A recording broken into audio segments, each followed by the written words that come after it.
नमस्कार, मी संघर्ष. आपण झकास मराठी पाहत आहात. महाराष्ट्रामध्ये अर्थसंकल्प अधिवेशन सुरू आहे.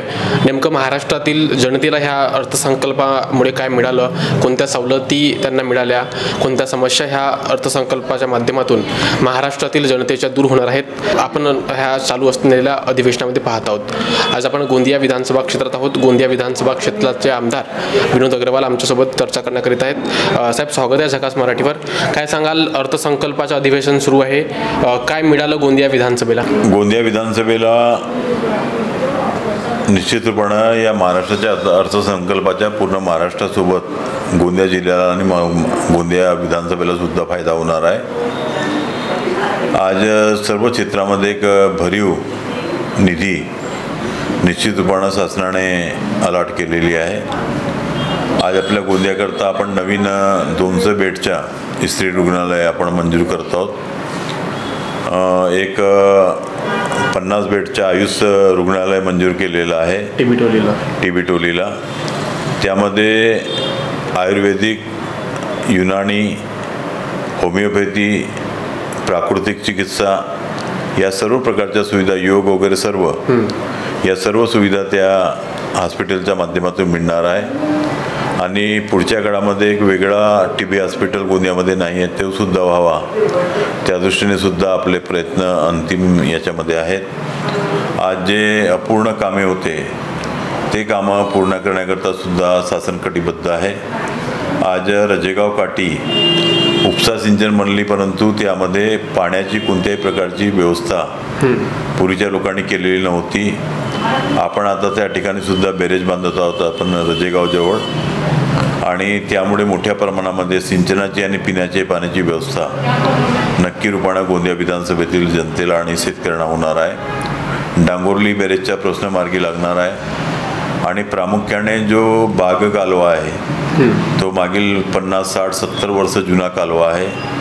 आणि त्यामध्ये जवळपास आज 30% पाणी हा व्यर्थ जातो बाष्पीभवन आणि अनेक कारणामुळे. कारण जी आपले कॅनल्स आहेत, ज्याला आपण नहर म्हणतो, ते कालवे, आणि त्या सर्वांच्या दुरुस्ती करणे, त्यांचे सिमेंटीकरण करणे. आणि आज जो गोंदिया विधानसभेमध्ये पाणी यायला 5 दिवस लागतात, तर ते जवळपास साधारणतः 1.5 ते 2 दिवसापर्यंत शेवटच्या सेतेपर्यंत पाणी पोहोचेल अशा प्रकारची व्यवस्था करण्याकरता सुद्धा आपण प्रस्ताव शासनाकडे सादर केलेला आहे.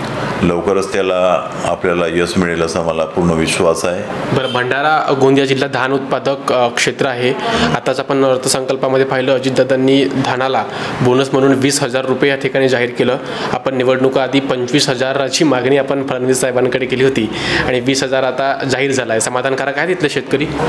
निश्चित रूपाने शेतकरी समाधानकारक आहेत. सातत्याने आपण जेव्हापासून प्रति हेक्टरी धानाला बोनस दिलो तेव्हापासून आपण पाहता की जी शासन म्हणजे शेतकऱ्यांची पिळवणूक होत होती आणि त्यांना नाईलाजाने म्हणजे केंद्रावरच धान विकावे लागत होते. आज ती संख्या फार घटली आहे. परंतु आज सर्व शेतकऱ्यांना म्हणजे जे सेंटरवर धान विकत नाही त्यांना सुद्धा या बोनसचा लाभ मिळतो आणि 40,000 रुपयापर्यंत हा लाभ मिळणार आहे. आम्ही ही मागणी केली होती आणि सरकारसुद्धा कटिबद्ध आहे. येणाऱ्या काळामध्ये निश्चितपणे 25,000 रुपयाची मागणी आपण रेटून धरणार आहोत. परंतु तुम्हाला माहीत आहे की शासनाने आता लाडकी बहीण योजना सुरू केलेल्या आहेत. अनेक योजना म्हणजे जनकल्याणकारी योजना, आणि या सर्व म्हणजे सर्व गोष्टीचा सोंग करता येतो, परंतु पैशाचा सोंग करता येत नाही. आणि तुम्हाला मी सांगू इच्छितो की आज शासनाने आतापर्यंत कोणत्या प्रकारची मदत बाकी शेतकऱ्यांना प्रति हेक्टरी प्रोत्साहन राशी किंवा बोनस म्हणून करत नव्हती. आणि यावर्षीसुद्धा जे कापूस उत्पादक असतील, सोयाबीन उत्पादक असतील, यांना 5,000 रुपये हेक्टरी मदत शासन करत आहे. परंतु आपल्या धान उत्पादक शेतकऱ्यांना 20,000 रुपये प्रति हेक्टरी मदत करत आहेत. आणि म्हणून एक समतोल राहावा ही सुद्धा सर्व म्हणजे त्या भागातील आमदाराची मागणी असते. परंतु सर्वात जास्त मदत आपण गोंदिया भंडारा जिल्ह्यातील शेतकऱ्यांकरता, कारण 80% जे एकूण धान शेतपीक होते त्यामध्ये 80% शेती ही गोंदिया भंडारा जिल्हा आणि जवळपास गडचिरोली, चंद्रपूर मिळून 90-95% होते. त्यापैकी एकट्या गोंदियामध्ये 50% शेती ही आपली गोंदिया जिल्ह्यामध्ये होते. त्याचा फार मोठा फायदा आज शेतकऱ्यांना निश्चितपणे मिळणार आहे. आणि आरोग्याच्या दृष्टीने अजून अनेक चांगले उपाय आपल्या भागामध्ये कसे करता येतील ते आपण करत आहोत. आज कामठ्यामध्ये एक नवीन उपजिल्हा रुग्णालय मंजूर करण्याकरता आमचे प्रयत्न सुरू झालेले आहेत आणि लवकरच त्याच्यामध्ये मान्यता मिळवून येणाऱ्या या 2-3 वर्षामध्ये ती सुविधासुद्धा लोकांना कशी मिळेल याकरता प्रयत्न सुरू आहेत.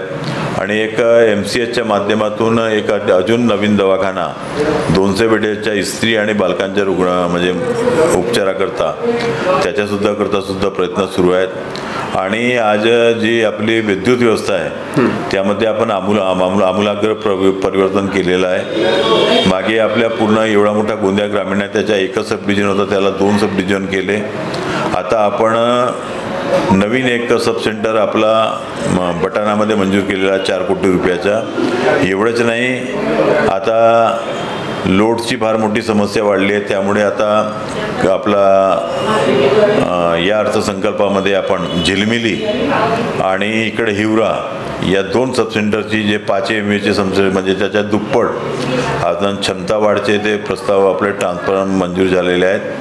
आणि येणाऱ्या फार लवकरच आपण विद्युतमध्ये म्हणजे काटी असेल, दासगाव असेल या सर्व ठिकाणी आपण क्षमता वाढ करत आहोत. चेंगेऱ्यामध्ये अजून नवीन एक आपला सब स्टेशन आपण प्रस्तावित केलेला, त्यालासुद्धा मान्यता मिळेल. आणि गोंदिया शहरामध्ये सुद्धा म्हणजे हा शहर भाग आहे, या शहर भागामध्ये एक नवीन ट्रान्समीटर लागल्यानंतर गोंदिया शहरामध्ये सुद्धा मोठ्या प्रमाणामध्ये विजेची जी दाबाची समस्या अगर असेल तर ती दूर होणार आहे. एवढंच नाही, आता जर आपण गोंदिया शहराचा विचार केला तर आता आपण नवीन ज्या ठिकाणी सेंबरचे ट्रान्समीटर आहेत, ट्रान्सफॉर्म आहेत, त्या ठिकाणी 200चे ट्रान्सफॉर्म आपण बदलवतात. आता जवळपास 7-8 ठिकाणी आपण हे ट्रान्सफॉर्म बदलवले आहेत आणि त्या ठिकाणची सर्व समस्या दूर झालेली आहे. आणि लवकरच आपल्या गोंदियामध्ये जवळपास 35 ते 40 ट्रान्सफॉर्म हे सेंबरचे आहेत, ते बदलवून आता आपण त्यांना 200चे करत आहोत. गोंदिया ग्रामीणमध्ये मागच्या काळामध्ये जवळपास सेंबर कृषी पंपाचे जे ट्रान्सफॉर्म होते ते 63चे होते, त्याला बदलून सेंबर केलेले आहेत. अजून 75 ट्रान्सफॉर्म आता आपण मंजूर करून घेतलेले आहेत, ते सुद्धा बदलवण्याचे काम सुरू आहे. आणि अशा प्रकारे शेतकरी असतील, घरगुती वीजधारक असतील किंवा शहरी आपले वीज उपभोक्ता असतील, या सर्वांना दिलासा देण्याकरता मोठ्या प्रमाणामध्ये काम सुरू आहे. बरं, निवडणुकांआधी कर्जमुक्ती होईल अशी घोषणा त्यावेळी सरकारच्या माध्यमातून करण्यात आली होती. कुठेतरी संपूर्ण महाराष्ट्रातील शेतकरी आशेच्या किरणीने ह्या अर्थसंकल्पाकडे पाहत होते की केव्हा केव्हा कर्जमाफीची घोषणा सरकारद्वारे करण्यात येईल. मात्र जर पाहिलं तर कर्जमाफीची घोषणा अद्याप सरकारद्वारे करण्यात आली नाही आहे, त्यामुळे शेतकऱ्यांमध्ये एकंदरीत निराशाजनक वातावरण निर्माण झालं आहे.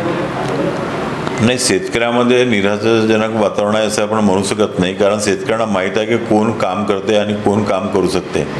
शेतकऱ्यांना माहीत आहे की हेच सरकार आमची कर्जमुक्ती करू शकते.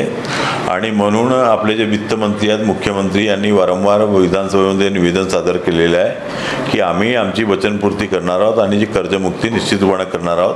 त्याला थोडासा विलंब लागू शकतो, परंतु येणाऱ्या काळामध्ये लवकरच कर्जमाफी करेल असं मला सरकार वाटतं. लाडक्या बहिणीसुद्धा 1500च्या जागी 2100 रुपये त्यांना मिळणार होते, मात्र त्याचीही अद्याप एकही घोषणा करण्यात आली नाही आहे. लाडक्या बहिणींना 2100 रुपये शासन देणार आहे आणि त्याबद्दल घोषणासुद्धा शासनाने केली आहे.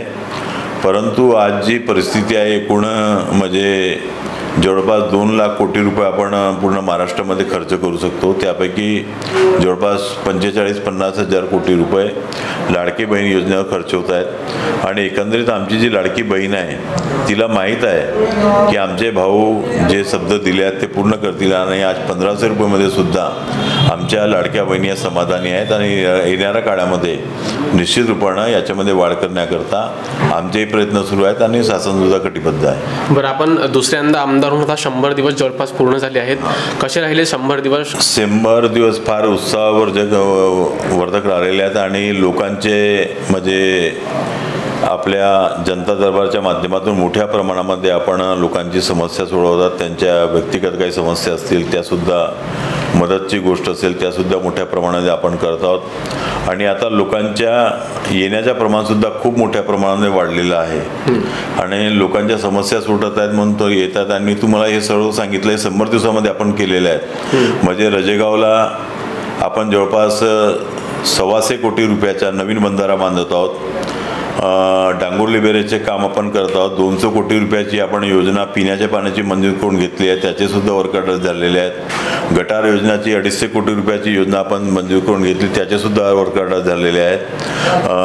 2 नवीन आपण क्षमता वाढ म्हणजे याचे करत आहोत. आपल्या 100 दिवसामध्ये हा आपण संकल्प केला होता त्याप्रमाणे एक झिलमिली आणि एक हिवऱ्याच्या, आणि नवीन आपण बटाण्याचा सबसेंटर मंजूर करून घेतलेला आहे. 200 बेडच्या इस्त्री रुग्णालय मंजूर होण्याच्या मार्गावर आहे. 15 कोटी रुपयाच्या आपण आयुषच्या आपण 50 बेडचा दवाखाना मंजूर करून घेतलेला आहे. आणि असे असंख्य काम आहेत. मी तुम्हाला सांगू इच्छितो की आपण आता जवळपास रस्त्यांची 70-80 कोटी रुपयांची कामं आपण सुरू केलेली आहेत. आणि जे ग्रामीण भागातील रस्ते आहेत आता पूर्ण सिमेंटीकरणाचे आपण बांधत आहोत. म्हणजे तुम्हाला सांगायला झालं तर आपला रस्त्याचे नाव सांगायचे असतील तर आपण कटंगी ते बटाणा 7 किलोमीटरचा रस्ता बांधत आहोत. आपण कामठा ते पूर्ण लंबाटोलापर्यंत 12 किलोमीटरच्या लांबीचा रस्ता बांधत आहोत. रजेगाव ते काटी रस्ता सिमेंटीकरणाचा बांधत आहोत. आपण काय म्हणतात बाई भाद्याटोला ते बिरसोला रस्ता बांधत आहोत. अंबोरा ते नागरा रस्ता बांधत आहोत. आपला खमारी हलबीटोला ते म्हणजे हायवेपर्यंतचा रस्ता बांधत आहोत. आणि रावणवाडी ते चारगाव रस्ता बांधत आहोत. तसे असंख्य कामं आपण या नवीन या 100 दिवसामध्ये आपण सुरू केलेले आहेत. आणि तुम्हाला एक गोष्ट मी सांगू इच्छितो, आता ज्या ठिकाणी आपण हे रस्ते म्हणजे रुंद रस्ते बांधत, पहिले पूर्वी 3 मीटरचे रस्ते असायचे, आता 5.5 मीटरचे रस्ते आपण म्हणजे डबल म्हणजे रुंदीचे रस्ते बांधत आहोत. आणि यामुळे आजूबाजूच्या शेतकऱ्यांना मोठा फायदा झालेला आहे. शेतीच्या किमती वाढलेल्या आहेत. आता त्या दिवशी मी म्हणजे खमारीला गेलो होतो हलबीटोल्याला, ज्या ठिकाणी आपण रस्ता बांधत होतो त्या ठिकाणी पहिले 25 लाख रुपये एकर जमिनीची किंमत होती. आज त्या ठिकाणी रस्ता बांधकाम सुरू झाल्यानंतर त्या ठिकाणी रस्त्याची म्हणजे जमिनीची किंमत 70 लाख रुपयापर्यंत गेलेली आहे. आणि एवढा मोठ्या प्रमाणामध्ये लोकांना या सर्व रस्त्यांचा फायदा होत आहे. आपण मागच्या काळामध्ये मोठ्या प्रमाणामध्ये गोंदिया विधानसभामध्ये रस्त्यांचे जाळे विणल्यामुळे आज आजूबाजूची जी शेतीची किंमत होती ती मोठ्या प्रमाणाने वाढली आहे. त्याचा फायदा कुठेतरी शेतकऱ्यांना होत आहे. बरं, आपण 4 दिवसाआधी पाहिलं तर नागपूरमध्ये एक हिंसेचं वातावरण निर्माण करण्यात आलं होतं. 2 समाजामध्ये त्या ठिकाणी वाद झाला आणि त्याचा कुठेतरी संपूर्ण नागपूर आणि विदर्भ हादरला आणि महाराष्ट्राने या सगळ्या त्या हिंसेची दखल घेतली, सरकारनं दखल घेतली. कसे पाहता आपण ह्या हिंसेकडे?